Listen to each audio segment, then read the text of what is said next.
Halo, selamat datang kembali dalam pertemuan ini dan saya kali ini akan membahas tentang teori perdagangan internasional. Terima kasih telah mampir ke pertemuan ini dan jangan lupa subscribe untuk perkembangan selanjutnya Elita LTV. Mari kita bersama-sama mendengarkan apa yang saya terangkan berikut ini. Ada beberapa pengertian perdagangan internasional. Mari kita lihat apa itu pengertian daripada perdagangan internasional. Seperti kita ketahui, fokus utama ekonomi internasional salah satunya adalah pada perdagangan internasional. Para ahli membagi beberapa definisi perdagangan internasional, yaitu salah satu proses globalisasi ekonomi yang terjadi dengan sistem tukar-menukar barang atau jasa melalui uang internasional yang didasari atas kehendak setiap individu yang berkaitan secara sukarela tanpa adanya unsur keterpaksaan.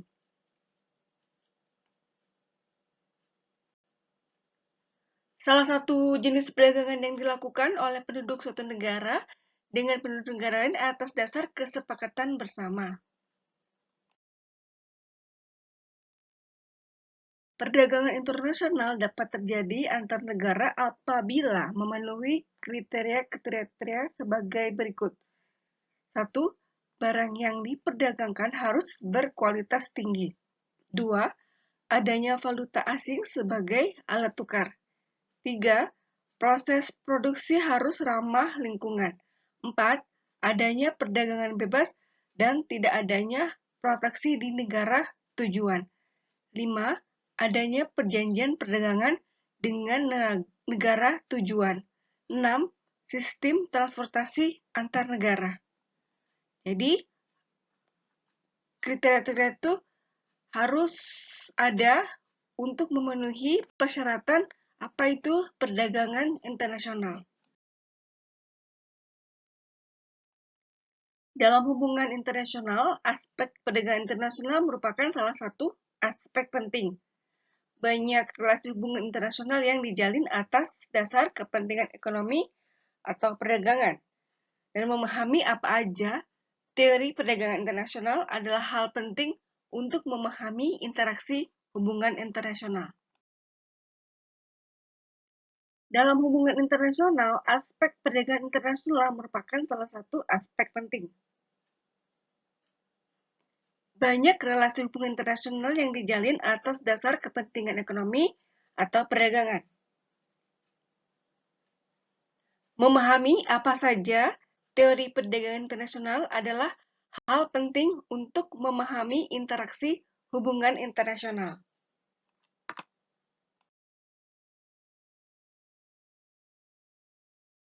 Setelah di atas kita tahu pengertian perdagangan internasional, maka kita juga perlu tahu teori-teori perdagangan internasional. Teori perdagangan internasional yang sampai saat ini masih berkembang secara umumnya dapat dibagi 4 bagian, yaitu 1. Teori praklasik merkantilisme, dipelopori oleh Sir Joseph Stiglitz, Thomas Kuhn, Jean Bodin, dan berkembang di negara-negara Eropa. 2. Teori klasik, dipelopori oleh Adam Smith, David Hume, David Ricardo, dan John Locke. 3. Teori modern atau teori HO, dipelopori oleh Hector Ohlin. 4. Teori keunggulan komparatif, dipelopori oleh Michael E. Porter.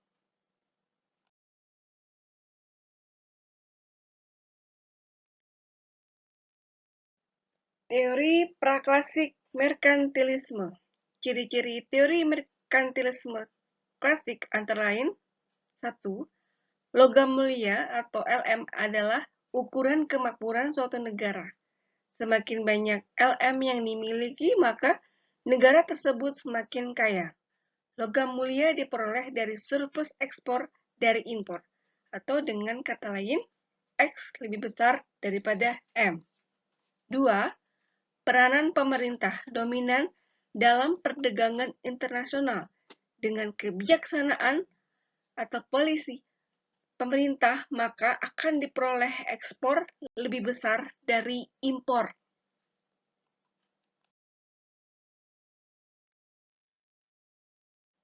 Tiga, LM banyak digunakan untuk membiayai armada perang guna memperluas perdagangan luar negeri. 4. Timbulnya kolonialisasi di Amerika Latin, Afrika, dan Asia terutama abad 16 sampai dengan 18.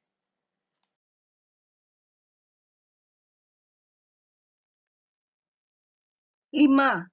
Paham merkantilisme menjalankan kebijakan perdagangan sebagai berikut. A. Mendorong ekspor sebesar-besarnya kecuali LM. LM itu apa? Singkatan dari logam mulia. B. Melarang, dengan kata lain membatasi impor dengan ketat kecuali LM. 6. Kritik terhadap paham merkantilisme diajukan oleh A. David Hume atau mekanisme otomatis atau price space flow mechanism, dan B. Adam Smith atau keunggulan absolut, dengan kata lain absolute advantage.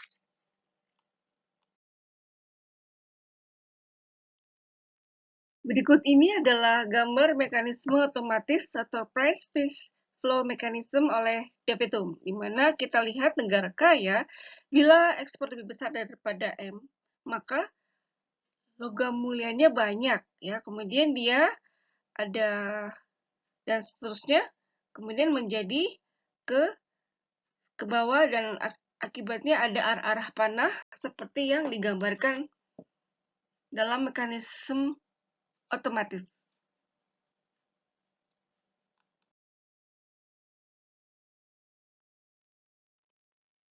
Mari kita lihat kritik Adam Smith.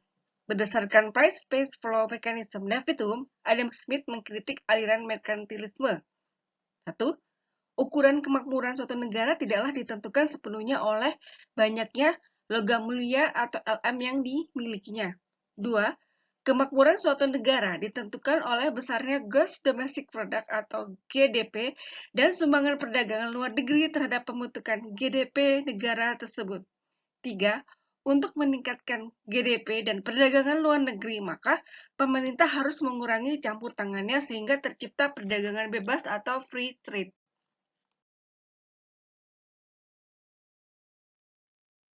4.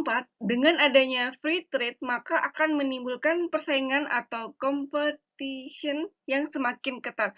Hal ini akan mendorong masing-masing negara untuk melakukan spesialisasi dan pembagian kerja internasional dengan berdasarkan kepada keunggulan absolut atau absolute advantage yang dimiliki masing-masing negara. 5. Spesialisasi dan pembagian kerja internasional yang didasarkan pada absolute advantage akan memacu peningkatan produktivitas dan efisiensi sehingga terjadi peningkatan GDP dan perdagangan luar negeri. 6. Peningkatan GDP dan perdagangan internasional ini identik dengan peningkatan kemakmuran suatu negara. 4. Dengan adanya free trade, maka akan menimbulkan persaingan atau competition yang semakin ketat. Hal ini akan mendorong masing-masing negara untuk melakukan spesialisasi dan pembagian kerja internasional dengan berdasarkan kepada keunggulan absolut atau absolute advantage yang dimiliki masing-masing negara. 5. Spesialisasi dan pembagian kerja internasional yang didasarkan pada absolute advantage akan memacu peningkatan produktivitas dan efisiensi sehingga terjadi peningkatan GDP dan perdagangan luar negeri. 6. Peningkatan GDP dan perdagangan internasional ini identik dengan peningkatan kemakmuran suatu negara.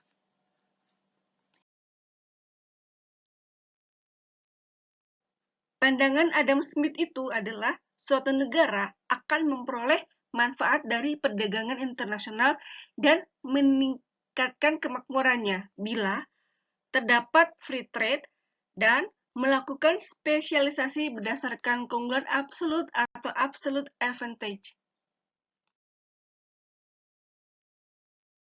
Ini adalah gambar free trade Adam Smith, di mana kemakmuran bukan diukur dengan LM dan diukur dengan GDP ditambah pendapatan luar negeri dikurangi peranan pemerintah. Di sini terjadi free trade dan kemudian ada persaingan, ada spesialisasi absolute advantage. Di sini akan timbul produktivitas dan efisiensi mengakibatkan GDP naik, ditambah perdagangan luar negeri meluas dan kemakmuran akan meningkat.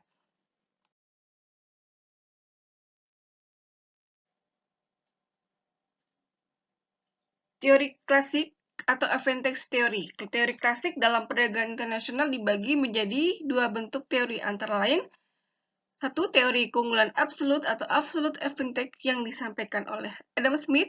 Dua, teori keunggulan komparatif atau comparative advantage yang disampaikan oleh David Ricardo. Absolute advantage teori Adam Smith terdapat asumsi dasar dalam teori ini, yaitu setiap negara akan memperoleh manfaat perdagangan internasional karena melakukan spesialisasi produksi dan mengekspor barang jika negara tersebut memiliki keunggulan mutlak atau absolute advantage, serta mengimpor barang jika negara tersebut memiliki ketidakunggulan secara mutlak. Kasus semisal Indonesia dan China sepakat untuk melakukan perdagangan secara bilateral, Indonesia memiliki keunggulan mutlak dalam menjual produk teks, sementara China dengan produk sutranya.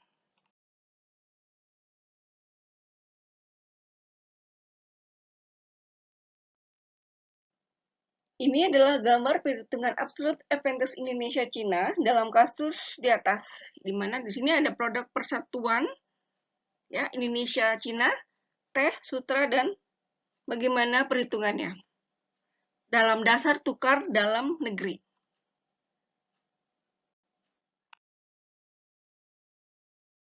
Mari kita lihat hasil analisis perdagangan Indonesia-China.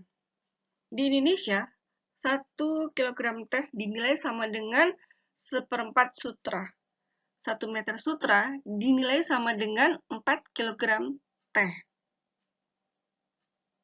Di China, 1 kilogram teh dinilai sama dengan 2 meter sutra. 1 meter sutra dinilai sama dengan setengah kilogram teh. Kesimpulannya, 1. Harga 1 kilogram teh di Indonesia lebih murah, hanya 1/4 meter sutra, dibandingkan di China lebih mahal 2 meter sutra.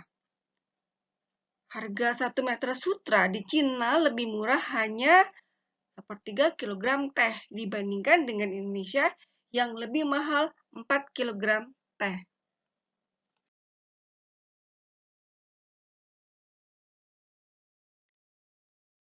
Kesimpulan kedua dari kasus di atas, Indonesia memiliki keunggulan absolut dalam produksi teh sehingga akan melakukan spesialisasi produksi dan ekspor teh ke China. China memiliki keunggulan absolut dalam produksi sutra sehingga akan melakukan spesialisasi produksi dan ekspor sutra ke Indonesia, dan sebaliknya China juga akan mengimpor teh dari Indonesia. Keuntungan perdagangan atau gain from trade, Indonesia mendapat keuntungan 2 meter dikurangi 1/4 meter sama dengan 1/3/4 meter sutra. China mendapat keuntungan 4 kg dikurangin setengah kilogram sama dengan 3,5 kg teh.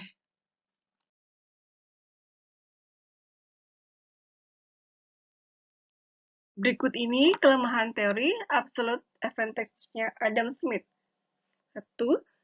Perdagangan internasional akan terjadi dan menguntungkan kedua negara bila masing-masing negara memiliki keunggulan absolut yang berbeda. 2. Bila hanya satu negara yang memiliki keunggulan absolut, maka tidak akan terjadi perdagangan internasional yang menguntungkan.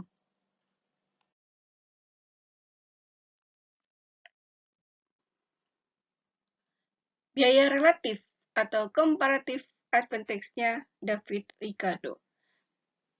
Teori keunggulan komparatif. Komparatif advantage-nya ini terbagi menjadi dua bagian, yaitu satu, cost comparative advantage atau labor efficiency. Asumsi ini pada teori tersebut adalah A. Nilai atau harga suatu produk ditentukan oleh jumlah waktu atau jam kerja yang diperlukan untuk memproduksinya. 2.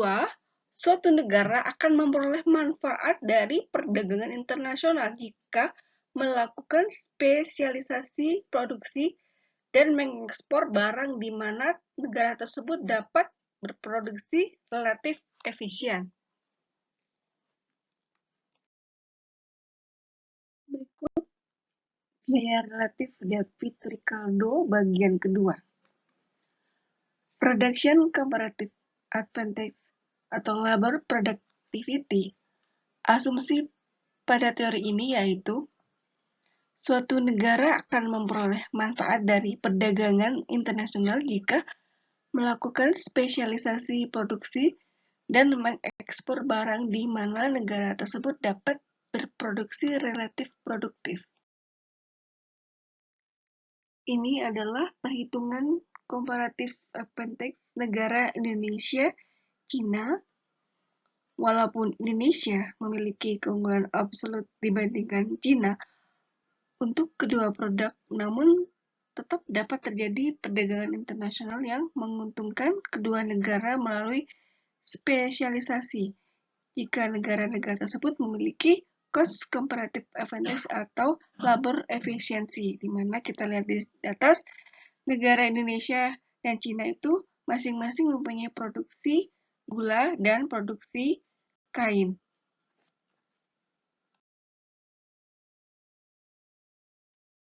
Gambar berikut adalah perbandingan cost Indonesia-Cina terhadap produksi gula dan produksi kain, serta Cina-Indonesia terhadap produksi gula dan produksi kain.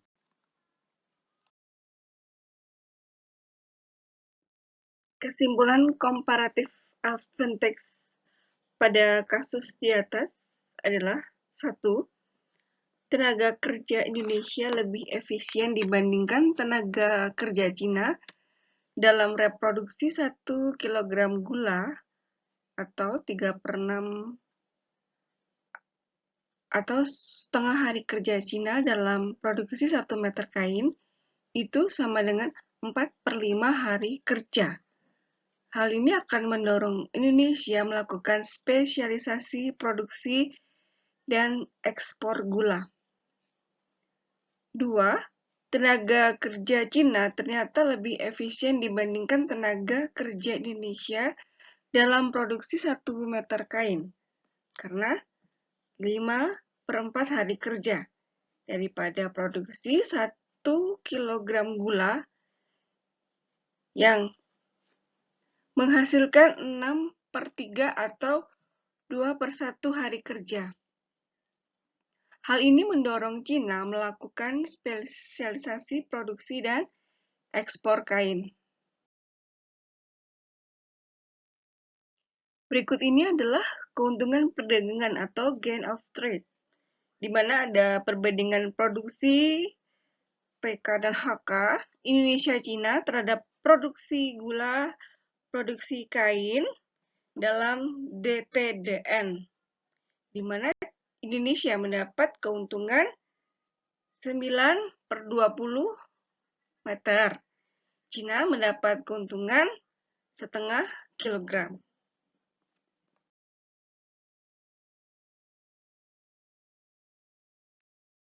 Kelemahan teori komparatif advantage 1, perbedaan fungsi faktor produksi dalam hal ini adalah tenaga kerja menimbulkan terjadinya perbedaan produktivitas ataupun perbedaan efisiensi. Akibatnya terjadi perbedaan harga barang sejenis di antara dua negara. 2. Jika fungsi faktor produksi, dalam hal ini tenaga kerja atau produktivitas dan efisiensi di dua negara sama, maka tentu tidak akan terjadi perdagangan internasional karena harga barang sejenis akan menjadi sama di dua negara. 3. Tidak dapat dijelaskan mengapa terjadi perbedaan harga untuk barang atau produk sejenis walaupun fungsi faktor produksi dalam hal ini produktivitas dan efisiensi di kedua negara sama. 4. Adanya perbedaan jumlah faktor produksi yang dimiliki oleh masing-masing negara. Teori berikutnya adalah teori modern atau teori HO. Teori HO dicetuskan oleh Elie Heckscher dan Bertil Ohlin. Dinyatakan bahwa pola perdagangan negara-negara cenderung mengekspor barang-barang dengan faktor produksi yang relatif melimpah secara intensif. Disebabkan adanya perbedaan produktivitas yang terjadi akibat perbedaan proporsi faktor tenaga kerja, modal, dan tanah yang dimiliki oleh suatu negara. Teori HO mempunyai asumsi, yaitu 1. Negara dengan faktor produksi yang relatif tinggi dan murah dalam biaya produksi akan melakukan spesialisasi produksi untuk target ekspor. 2. Negara dengan faktor produksi yang relatif langka dan mahal dalam biaya produksi akan melakukan impor. Analisis teori HO itu menggunakan kurva isokos dan kurva isokuan. Kurva isokos yaitu kurva yang menggambarkan total biaya produksi sama. Sedangkan kurva isokuan yang melukiskan total kuantitas produk yang sama. Secara teori ekonomi, persinggungan antara kurva isokuan dan kurva isokos akan ditentukan titik optimal. Sehingga dengan menetapkan biaya tertentu, suatu negara akan memperoleh produk maksimal atau sebaliknya dengan biaya yang minimal suatu negara dapat memproduksi sejumlah barang tertentu.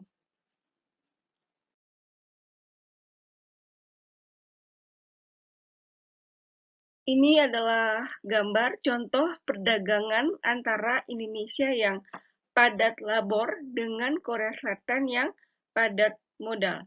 Di mana di sini gambar negara satu yaitu Indonesia dan negara dua yaitu Korea Selatan. Kita lihat ya, karena kurvanya berbeda ya, sesuai dengan data-data yang dimasukkan untuk negara satu Indonesia dan negara dua Korea Selatan.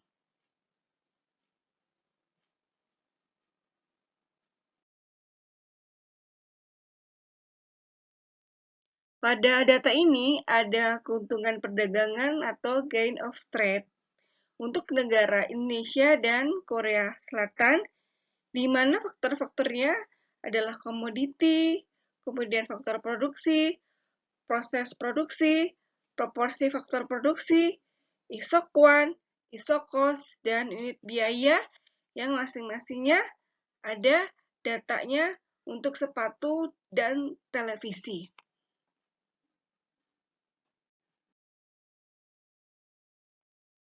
Ini adalah gambar grafik perbedaan harga faktor produksi untuk labor dan kapital. Makanya ini di sini adanya terbentuk untuk isokuan dan isokos.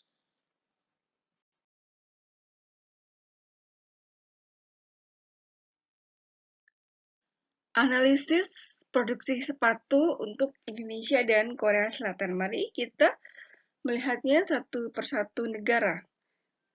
Negara Indonesia kita tahu di situ isokuannya 300 sepatu dengan proses produksi labor intensif. Di Indonesia menyinggung isokos $900 Amerika pada titik A, sehingga proses produksi 300 unit sepatu pada labor intensif akan lebih murah karena jumlah faktor produksi atau labor yang dimiliki oleh Indonesia relatif lebih melimpah dan murah, sehingga unit biaya hanya 2,66 US dollar.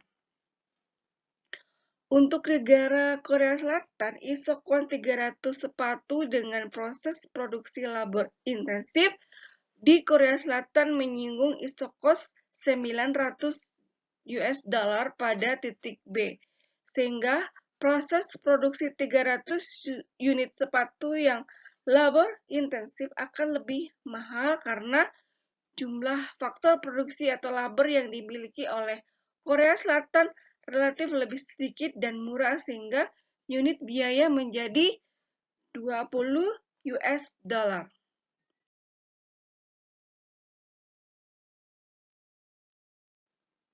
Untuk produksi berikutnya yaitu produksi TV. Di negara Indonesia, isokuan 90 unit televisi di Indonesia menyinggung isokos 900 US dollar pada titik C, sehingga proses produksi 90 unit televisi yang kapital intensif akan lebih mahal karena jumlah faktor produksi atau kapital yang dimiliki oleh Indonesia relatif lebih langka dan mahal, sehingga unit biaya menjadi 20 US dollar. Untuk negara Korea Selatan, isokuan 90 televisi dengan proses produksi kapital intensif di Korea Selatan menyinggung isokos 800 US dollar pada titik D, sehingga proses produksi 90 unit televisi yang kapital intensif akan lebih murah karena jumlah faktor produksi atau kapital yang dimiliki oleh Korea Selatan relatif lebih sedikit dan murah, sehingga unit biaya menjadi 8,88 US dollar. Ini adalah kesimpulan untuk teori HO. 1. Produksi barang ekspor di tiap negara naik, sedangkan produksi barang impor di tiap negara turun. 2. Harga atau biaya produksi suatu barang akan ditentukan oleh jumlah atau proporsi faktor produksi yang dimiliki masing-masing negara. 3. Harga labor di kedua negara cenderung sama. Harga barang A di kedua negara cenderung sama, demikian pula harga barang B di kedua negara yang cenderung sama pula.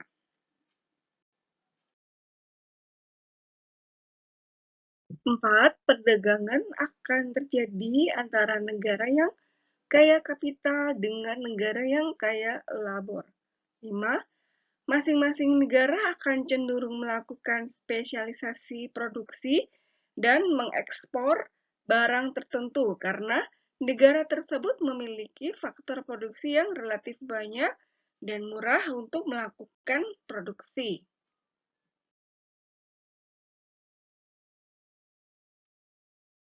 Berikut, mari kita bahas apa itu teori keunggulan kompetitif yang diciptakan oleh Michael E. Porter, dengan kata lain adalah competitive advantage. Teori keunggulan kompetitif atau competitive advantage atau dikenal juga dengan keunggulan bersaing ialah kemampuan yang diperoleh sebuah perusahaan melalui karakteristik dan sumber daya yang dimiliki untuk dapat memiliki kinerja lebih tinggi dibandingkan dengan perusahaan lain yang ada pada industri dan pasar yang sama. Berikut ini adalah kutipan dari Michael E. John Porter tahun 1985. Keunggulan kompetitif adalah jantung dari kinerja perusahaan dalam pasar kompetitif. Keunggulan kompetitif adalah tentang bagaimana sebuah perusahaan benar-benar menetapkan strategi-strategi generik ke dalam praktek. Competitive advantage mempunyai asumsi. Asumsinya adalah 1. Dibutuhkan nilai jual lebih agar dapat merebut pasar internasional dan pasar global. 2. Memiliki sesuatu yang tidak dimiliki oleh pesaing. 3.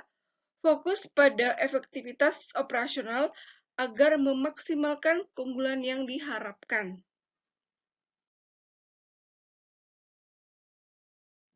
Mengapa competitive advantage itu timbul? Karena satu, ancaman pendatang baru. 2.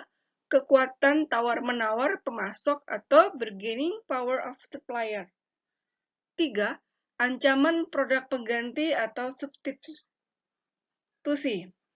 4. Kekuatan tawar-menawar pembeli atau bargaining power of buyer. 5. Persaingan kompetitif di antara anggota industri. Strategi competitive advantage. 1. Strategi biaya rendah atau cost leadership. Itu menekankan pada upaya memproduksi produk standar atau sama dalam segala aspek dengan biaya per unit yang sangat rendah. Kemudian strategi ini amat sesuai dengan kebutuhan pelanggan yang tidak berlaku low involvement. Dan konsumen tidak terlalu peduli terhadap perbedaan merek atau relatif tidak membutuhkan perbedaan produk, atau jika terdapat sejumlah besar konsumen memiliki kekuatan tawar-menawar yang signifikan.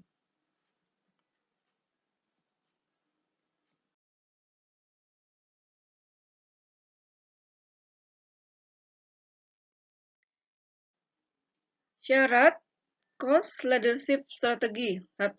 Memiliki kekuatan modal. 2. Terampil pada rekayasa proses atau proses engineering. 3. Memiliki pengawasan yang ketat. 4. Barang mudah diproduksi. 5. Biaya promosi dan distribusi rendah. 6. Kemampuan mengendalikan biaya dengan ketat. 7. Memiliki informasi pengendalian yang baik. 8. Insentif berdasarkan target atau alokasi insentif berbasis hasil.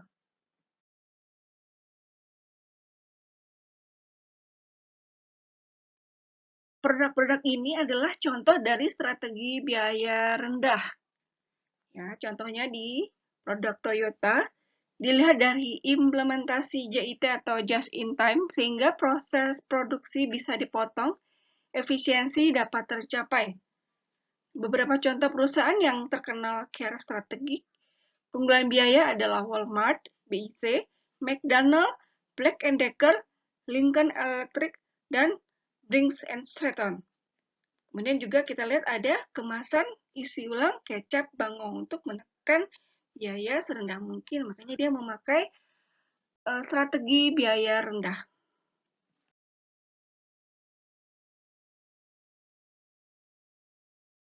2. Strategi pembedaan produk atau differentiation. Mendorong perusahaan untuk sanggup menemukan keunikan tersendiri dalam pasar yang jadi sasarannya. Differentiation fokus pada kemudahan pemeliharaan atau fitur tambahan, fleksibilitas, kenyamanan, dan berbagai hal lainnya yang sulit ditiru oleh lawan pesaing. Syarat dari produk differentiation strategi. 1. Memiliki kekuatan pemasaran produk. 2. Menciptakan kreativitas dan bakat. 3. Melakukan perekayasaan produk atau product engineering. 4. Keunggulan dalam riset pasar. 5. Memiliki reputasi perusahaan, distribusi, dan keterampilan kerja. 6. Mampu melakukan koordinasi antar fungsi manajemen yang terkait, merekrut tenaga yang berkemampuan tinggi, dan mengukur insentif yang subjektif di samping yang objektif.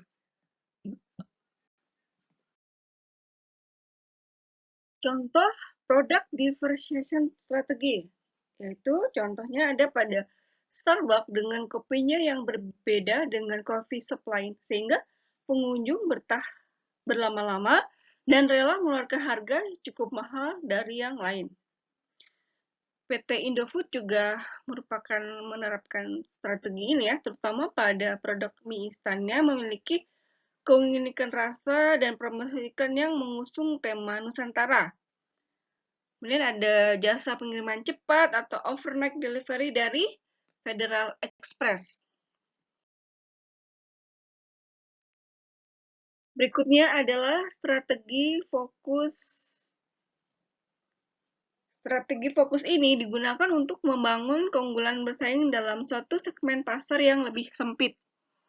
Strategi jenis ini ditujukan untuk melayani kebutuhan konsumen yang jumlahnya relatif kecil, niche, dan dalam pengambilan keputusannya untuk membeli relatif tidak dipengaruhi harga.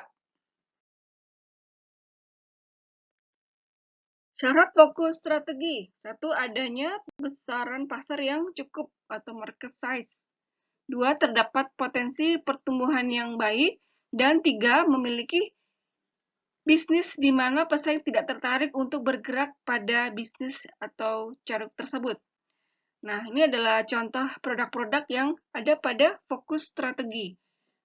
Di antaranya, Apple, yang berfokus pada produknya selama bertahun-tahun tanpa terpengaruh pasar. Ya, biar mahal bagaimanapun pasti lihat aja, Apple itu pasti bakal laku ya, karena dia fokus untuk pasar-pasar yang pertumbuhannya baik dan dia udah mempunyai market size. Berikutnya ada BMW, mobil Jerman yang secara eksklusif memfokuskan pada pembuatan mobil-mobil mewah kelas atas. Jadi dia targetnya adalah pangsa pasar kelas atas. Dan juga ada Motorcade Harley Davidson yang juga pangsa pasarnya adalah mewah kelas atas.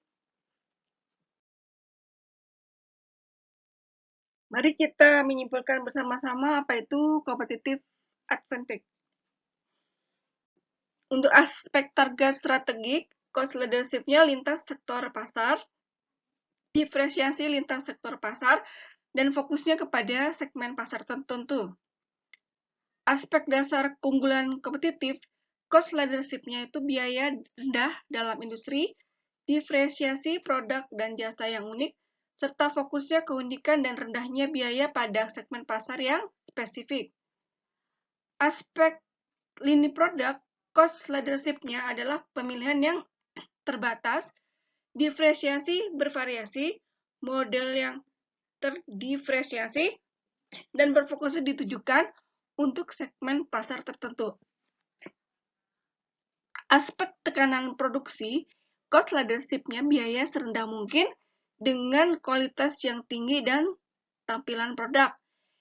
Diferensiasi inovasi dalam hal diferensiasi produk, fokus pada kesesuaian untuk segmen pasar tertentu. Aspek tekanan pemasaran, cost leadership-nya harga jual rendah, diferensiasi harga tinggi, dan inovatif, tampilan produk yang terdiferensiasi, serta berfokus pada kemampuan khusus perusahaan untuk melayani segmen pasar tertentu. Terima kasih sudah menyimak, mendengar, dan memperhatikan pertemuan ini. Jangan lupa subscribe Balita TV untuk perkembangan pertemuan-pertemuan berikutnya. Semoga bermanfaat untuk kita semua dengan mendengar apa yang telah saya sampaikan pada pertemuan ini. Terima kasih, sampai ketemu lagi di pertemuan berikutnya.